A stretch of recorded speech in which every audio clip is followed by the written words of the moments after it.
want to give a better future for my family, for my kids, for my family.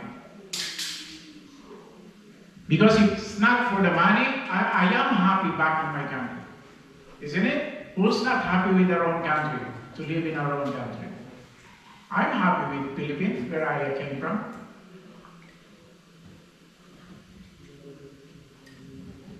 And this is what I'm saying, that brothers and sisters, we are all running for money. Something that can make us happy. Do you believe, brothers and sisters, that the fastest growing, what is the fastest growing religion that you know in the world? Christianity, Catholic, Protestant.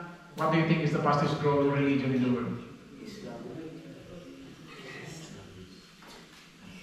You will be surprised because the fastest growing religion in the world is nuns. Nuns. Yes. You ask the people that you work with, what's your religion? None. None. Scary, isn't it?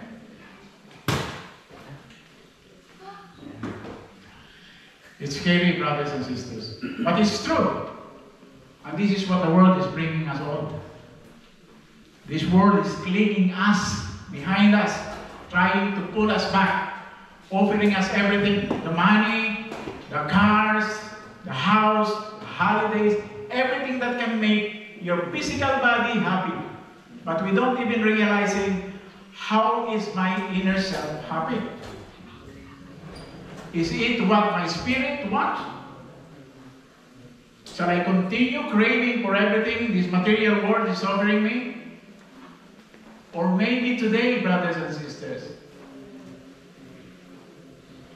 is a calling for us, is a reminder for us that deep inside us there is a spirit that lives within us, that God has installed within us to help us journey our life, to leave the distractions of this world, all the material world, all the material things that this world is offering, to keep us right on path where God wants us to be. Go straight to the path. There is distraction there. Yeah, maybe you will be curving once in a while, but the Spirit of God will help you go back to your right path. Amen? Amen. Today is a calling for us all, brothers and sisters, that deep inside there is something. There is the Spirit of God, which He instilled between to all of us, to help us, to guide us. Let's look after this. And let's be careful and listen. Let's listen to what our Spirit is saying. Let's reflect to our Spirit every day. Listen to Him, and He will guide us truly.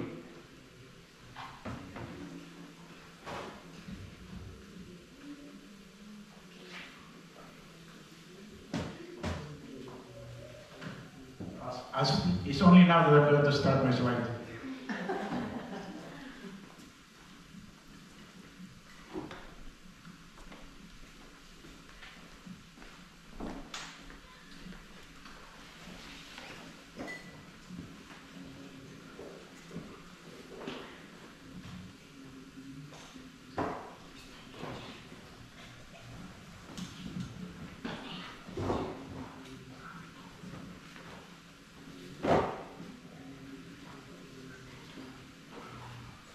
God is good.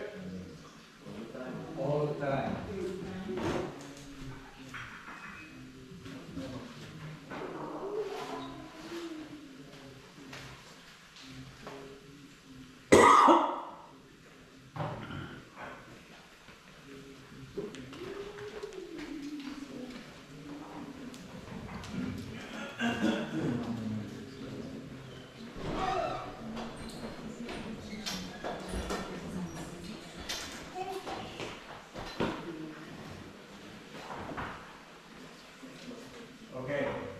God is good. Good afternoon, brothers and sisters. Now my proper talk is starting.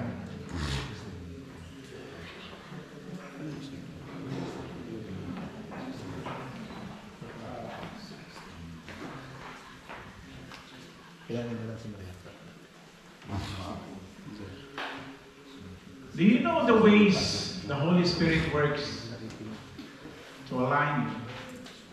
There is a way that the Holy Spirit is trying to align your brothers and sisters. The Holy Spirit speaks, He teaches, and He reminds you.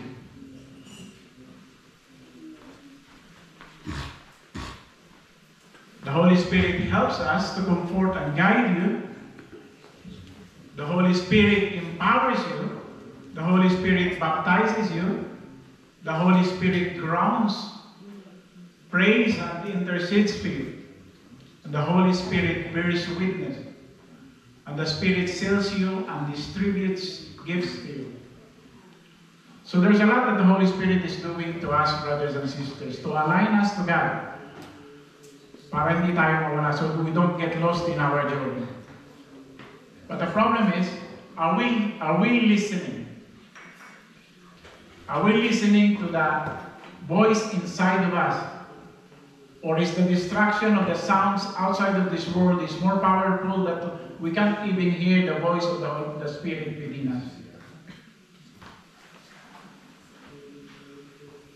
Before I go further, I think I would introduce myself. I'm Brother Chito Pababiel. I have been in Focus for Christ, as Brother Arnel said, in 2005. And this is my family, brothers and sisters. I got my wife, which is also in Focus for Christ. She joins a year later when I joined in 2006. Yeah.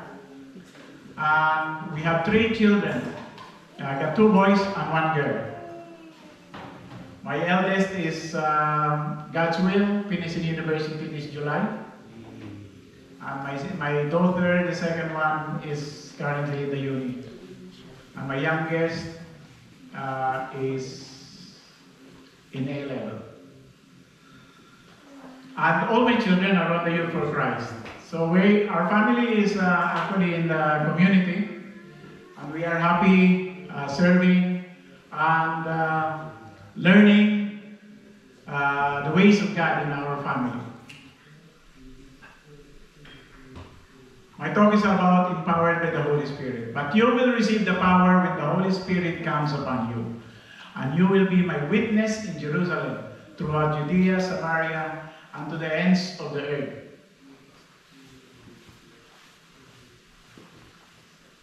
As I told you when I start my talk, brothers and sisters, this is me. When I was young, I dreamed to be a superhero.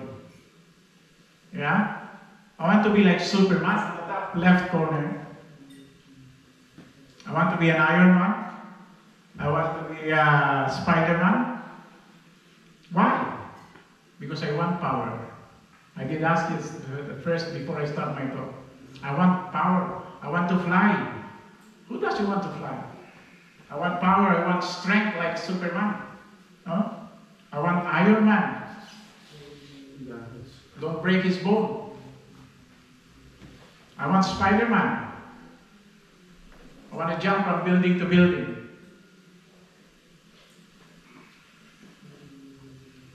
But I didn't realize, brothers and sisters, that this longing to be a superhero is actually achievable in our life. Because we ourselves are capable to be like superheroes because of the power that's within us, the power of the Holy Spirit that's within us.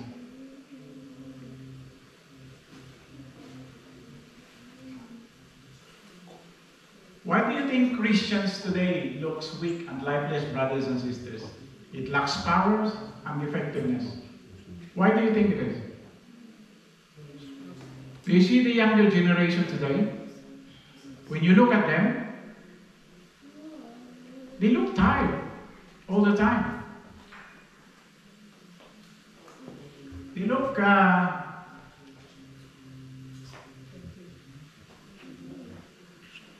look like frustrated in their life. They're not happy. You know, they're only happy when they get a new gadget, when they get a new something. Why is it? Why is it, brothers and sisters? And then, all they can sort in their life is this. Go and buy Red Bull, gives you strength, wakens you up a bit. The Coca-Cola wakens you up a bit. And some people who are not guided, they tend to resort to some other distractions of their life, drugs. They feel this is what they fill up their life. And they become exhausted at the end of the day because searching for happiness, they want to be strong, they want to be powerful, but they haven't got the strength. They haven't got an initiative to know what their life can bring. They tend to go on Red Bull, Coca-Cola, or drugs. Now let's look at what the Christians before us. The Christians before, brothers and sisters, they are dynamic. They are strong. They are attractive. That's the early Christians before. Why? Because of what they feel into their life. See, they got the Holy Spirit. They search for the Holy Spirit in their life. They are empowered by the Holy Spirit. That's the difference between what you put into your life, whether you put something into your life that only gives you 2 minutes happiness, like the Coca-Cola, the Red Bull, the drugs. It will give you 2 minutes happiness, or an hour happiness. Power for a short period of time. But having the power of the Holy Spirit will give you lifetime happiness, lifetime strength, lifetime power. And maybe that is the reason why the generation today, brothers and sisters, we can see that they are weak, they're lost, because they fill in their body with something that only this physical body satisfies. But as what I said to you, brothers and sisters, during my talk, this physical body is dead without the spirit. So no matter what food, no matter what drink you put into your body, it will only last for a certain period of time. Because while your spirit is dying, your body will eventually die. When your spirit can't satisfy anymore, what happened? Your body will die. Your body is simply just a corpse.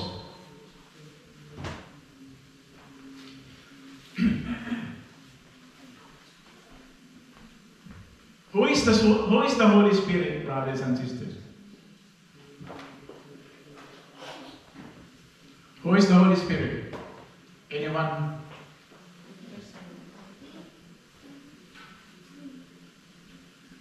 Our body consists of body, soul, and spirit, brothers and sisters.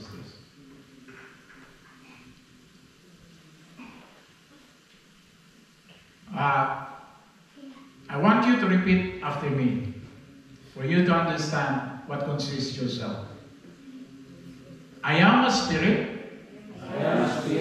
who has a soul, that lives in this body. Okay? I am a spirit, who has a soul, which lives into this body. You are a spirit, brothers and sisters. The physical body is the temple of the Holy Spirit, and the Holy Spirit dwells in it. The physical body is your earthly suit.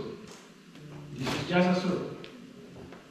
How to interact with the world around you, how you interact with everyone in this room, and everyone you've ever interacted before, through speech, through sight, and through hearing, through touch, that human interaction comes in the earthly realm. Comes in the earthly realm. It is all this physical body that's doing the interactions in this world. The physical body is how you get around. You want to come here and go around and go to other country, that is your physical body. It's where the decisions of your heart are manifested. The soul is the realm of decisions, the mind, the will, the emotion, what you feel, the personality, how you behave. All of this contribute to what you're going to express in your physical body. So the body and the soul are the outer shell of ourselves. In John chapter 7, verse 38, Out of your innermost being, not the body, not the soul, but the spirit, out of your most inner being will flow the rivers of the living water. The man survives because the man survives because we got the spirit that keeps the body alive.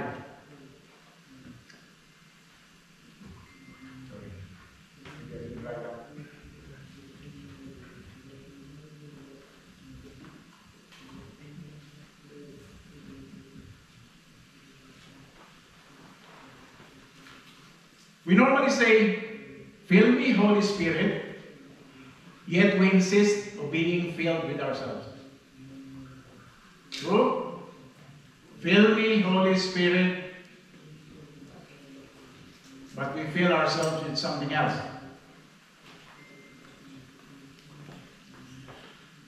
Filled ourselves with our ambitions, and instead of yielding those areas of our hearts to Him, to our spirit, we preserve Him out of protection for ourselves. What are we protecting ourselves for? On what we imagine to be protection for ourselves, we preserve Him because of bitterness. We preserve Him because of a sense of entitlement. I'm entitled to this. I'm not giving it up. We preserve Him because of how we are raised and how we say this is who I am. Normally, you can hear the excuse of, this is who I am. You cannot change me.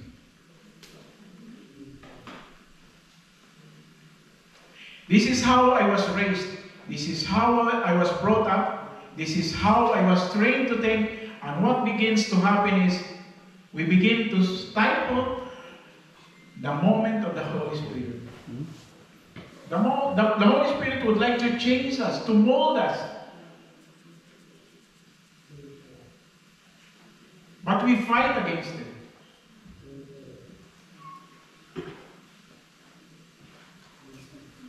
Not because we don't have Him, but because He doesn't have us. It's not because we don't have the Spirit in us. He is in us. From the time we have the baptism and the confirmation, the Spirit is already living within us. So when you think and when you sense that you are too far away from God, that seems God is not answering, it's because you are not listening. The Holy Spirit dwells in me.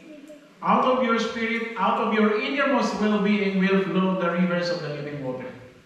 In John chapter 4, verse 24, those who worship Him will worship Him in spirit and in truth. It's the Word and the Spirit. John chapter 14, verse 26, brothers and sisters, says, the Holy Spirit takes the Word and creates with it. The Holy Spirit takes the Word and brings forth revelation. All true worship is a response of revelation.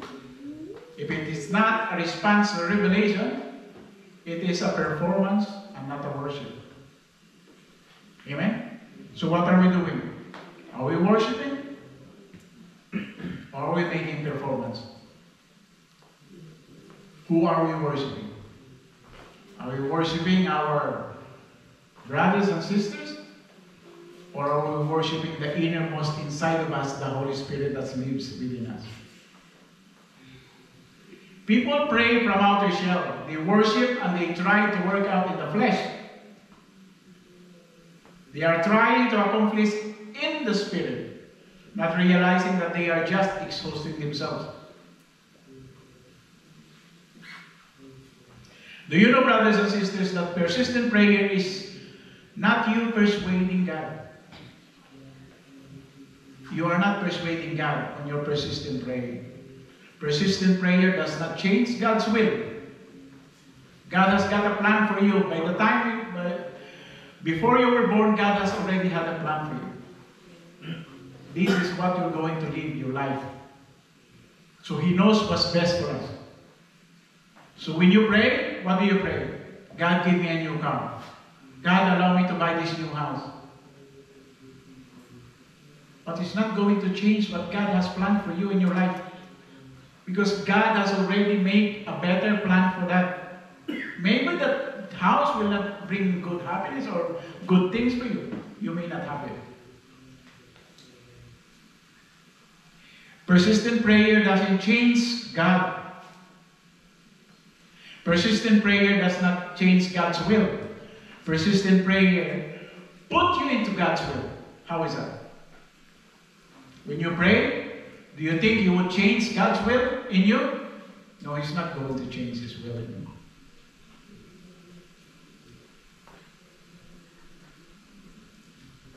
He is preparing you to be in His will.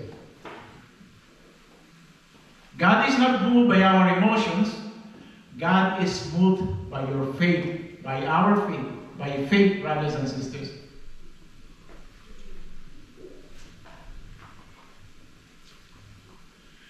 There was this lady who had a dream. He dreamed that in one room there was three men kneeling on the floor. And while these three men are kneeling on the floor, God enters the room. And when God enters the room, He comes to the first man and He hugs the man. And then He goes. He comes to the second man and He taps the shoulder and He goes. And He comes across the third man, He just went. And this lady who had the dream, he asked Jesus, "You don't love them equally, Lord?" And the Lord answers, "I love them equally." In a human sense, can you understand the equal love of God in the three persons? Why did He have the first man? He tapped the shoulder of the second man, and He ran away for the third man, not even touching him. The three brothers and sisters represents the three levels of maturity. The first one needed a hug to mature more in their faith, in his faith. The second one, they are so built in faith that only just tapping the shoulder, he knows God is around. The third man, he just passed through. His faith is as strong as the two person that he knows, even if I don't feel God is around me, even if I don't know that God is around me, I know that God is within me.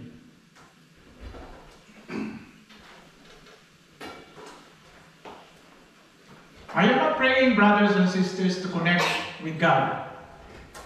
I am praying from connections I have with God.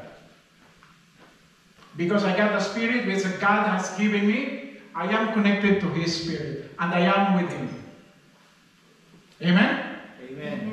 So I'm using the connections, brothers and sisters, that I can relate with God, that I can relate what God wants me, what God wants in this life. There is an element of discipline and of prayer, brothers and sisters. All spirituality is a combination of discipline and obedience towards God and His power. He that joins the Lord is one in spirit with Him. He that joins the Lord is one in spirit with Him. In 1 Corinthians chapter 2, verse 10 to 12, for it was to us that God reveals His Spirit. No one knows that person's thought but his own spirit. And no one knows what God's thought but only God's Spirit. With our relationship with God, brothers and sisters, with the connections that we have, with the Spirit that we have within us, we are truly connected with God 24/7. Amen? Amen. There is a true connection there. So any time of the day, brothers and sisters, we can link in. Even if our mobile phone lost signal, the connection with God is present. Even if you come into a cave wherein there's no signal at all, God's connection always persists. If we get 5G, God has 6 or 7G. And in my spirit, I know Him. In my spirit, I'm on with Him. In my spirit, I'm already holy. And in my spirit, I know all things. I know what God's plan for me. God's plan for me is for me to reach His eternity. And that is what I am working out in my journey. And that's what we should be working out in that journey. And that's why we are here today, brothers and sisters. For the last 3 weeks, we are here because we are fulfilling what the Spirit is telling us. Come on, brothers and sisters, come to the CLP. This will help you in your journey. This will enlighten us. This will lead us to what God wants us into our life. It is by the Holy Spirit that I come to understand the Word. It is by the Holy Spirit that I receive the true inspiration to worship. It is by the Holy Spirit that I pray in confident faith. I pray in faith. It is by the Holy Spirit that I overcome sin, and it is by the Holy Spirit that I evangelize with boldness. It is by the Holy Spirit that I live this Christian life. And this is what God is inviting all of us, brothers and sisters, that this Christian life program, we use it to lead us to Jesus Christ. Revelation, brothers and sisters, is not you learning everything new. When you come here, everything that's taught into the CLP, you know everything out of it. I'm sure you know everything out of it.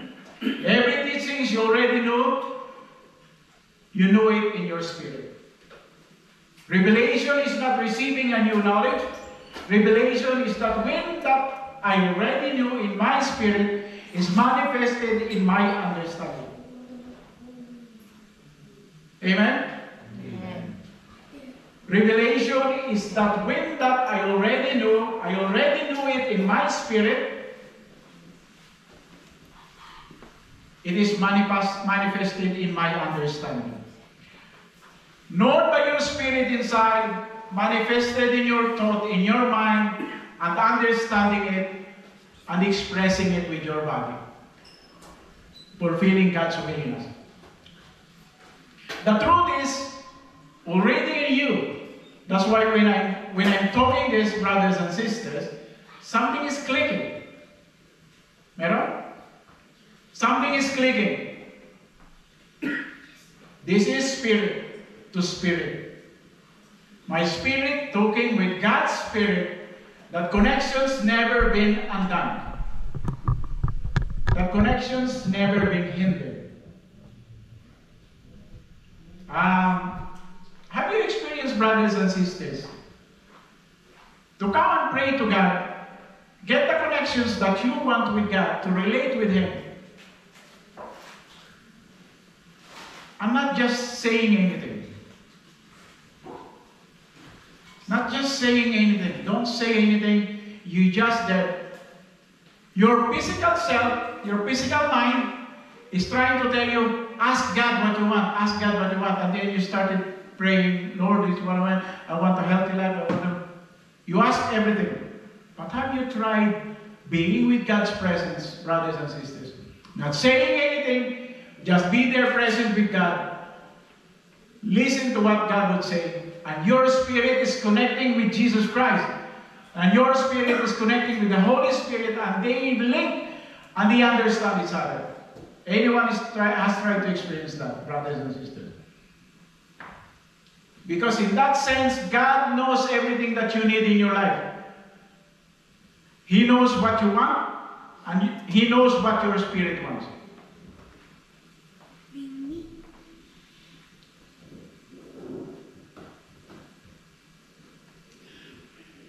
Our spirit helps us in our weakness. Example, we don't know what God wants to pray for.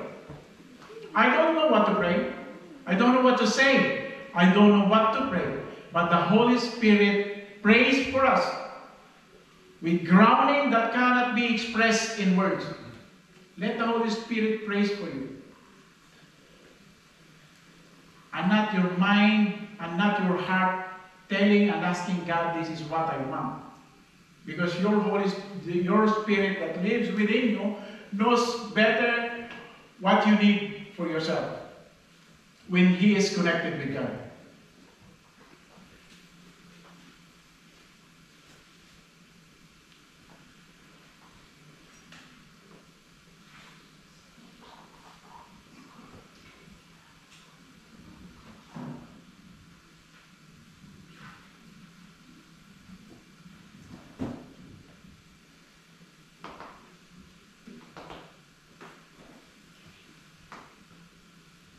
The Holy Spirit is the Lord and the giver of life. He is the one and truly the only one who gives our life. No one else has given this life, this precious life that we live in. In Luke chapter 1, verse 34 to 35, it says, And Mary said to the angel, How will this be since I am a virgin? And the angel answered her, The Holy Spirit will come upon you, and the power of the Most High will overshadow you. Therefore, the child to be born will be called Holy, the Son of Man. The Holy Spirit is a paraclete. In Greek word, it describes us to exhort. It helps us to guide. It guides us. He is our friend. He is our defender. He is our counselor, a helper, an advocate, and a comforter. When we receive the Holy Spirit, we gain union with God, a new relationship with God as Father that is deep and personal. We gain a new nature. We receive spiritual power for living the Christian life. And we gain the power to serve Him. When we receive the Holy Spirit, we gain union with God. For through Him, we both have access to the Father by one Spirit. A new relationship with God as Father that is deep and personal. When you gain union with God, remember the story about the prodigal son, brothers and sisters? That is how God longs for us in our life. Even if we were lost for the rest of our life, for the entire life we were lost, and then on the day we found out that I think I need God in my life. I turned out to be like a prodigal son and come back to God with an open arms, brothers and sisters. From far away, He's always waiting for us. He wants to get connected. With an open arms, He's ready to connect with us. He's ready to hug us. He's ready to give us a new life, a new union with Him. Without any questions of what have you done in your life. I told you not to do this. I told you not to do this. You still do that. Without any questions, brothers and sisters, our Lord Jesus Christ is there ready, waiting for us with an open arms. We gain the relationship with God. We gain a new nature. In Galatians chapter 5, 16 to 23. So I say, walk by the Spirit, and you will not gratify the desires of the flesh. For the flesh desires what is contrary to the Spirit, and the Spirit contrary to the flesh. This is what I'm trying to say, brothers and sisters, that this world offers the satisfaction of the flesh, but God offers the satisfaction of our spirit. They are in conflict with each other, so that you are not to do whatever you want. But if you are led by the Spirit, you are not under the law. The acts of the flesh are obvious. Can we relate to this, brothers and sisters? The act of the flesh is sexual immorality, impurity, idolatry and witchcraft, hatred, jealousy, selfish ambition, envy, drunkenness, lust. Wow. Do we know anything, or do we know ourselves connected to something like this? Then we are in this world.